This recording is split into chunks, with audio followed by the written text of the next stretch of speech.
There is a moment that looks ordinary from the outside, but changes everything forever. No shouting, no dramatic exit. Just a quiet shift so deep that the narcissist feels it before they understand it. They look into your eyes expecting pain, confusion, longing. Instead, they see clarity, calm, presence. And in that silent second, something inside them tightens, because they know the truth. The game they controlled for so long no longer works. Carl Jung once said, "The privilege of a lifetime is to become who you truly are." For the empath, this becoming is not loud. It is not announced. It happens in the space between their last manipulation and your first real boundary.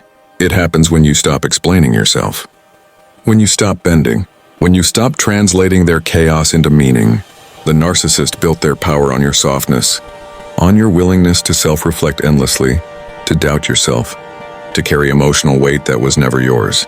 They learned that your empathy could be used as leverage, that your patience could be stretched, that your love could be rationed and withheld to control you. And for a long time it worked, because you believed understanding them would heal them. But what terrifies the narcissist is not your anger.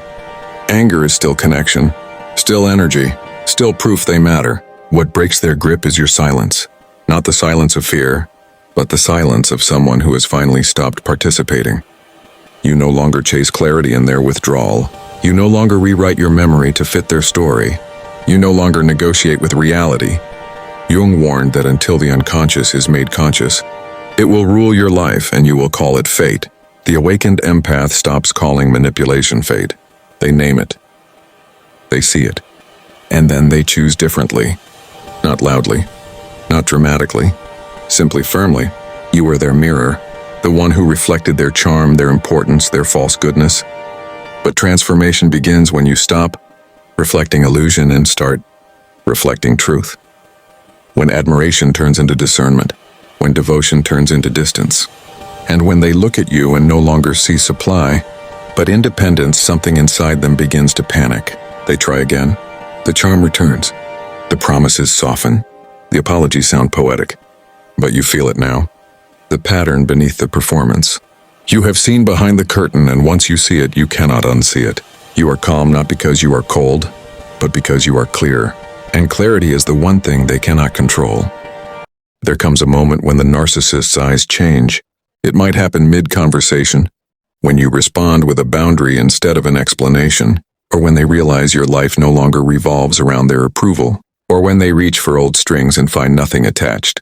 In that moment, they finally see you not as an extension of themselves, but as a separate being who has stepped out of their gravity, and that realization is their crisis and your liberation. The narcissist lives through reflection.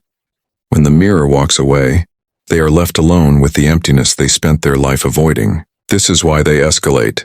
Guilt, charm, withdrawal, victimhood, even disappearance. But something has changed. Their absence no longer feels like punishment. It feels like peace. You stop trying to be understood by someone who benefits from misunderstanding you. You stop offering vulnerability to someone who weaponizes it. You stop proving what they are committed not to seeing. Instead, you turn inward. You trust your perception. You honor your intuition. You reclaim the parts of yourself you once abandoned to keep the connection alive. Jung wrote, "I am not what happened to me. I am what I choose to become." And you have chosen. Peace over chaos. Truth over illusion. Self-respect over self-erasure. This choice is quiet, but it is unshakable. Your peace is not passive. It is power. They cannot gaslight someone who trusts themselves. They cannot destabilize someone who has found their center. They cannot control someone who no longer needs validation. You do not need them to acknowledge your growth. You do not need closure from someone who was never open. Your transformation does not require permission. Your silence is not emptiness, it is fullness. A life so aligned that their approval adds nothing and their disapproval takes nothing away. Leaving them behind is not the end.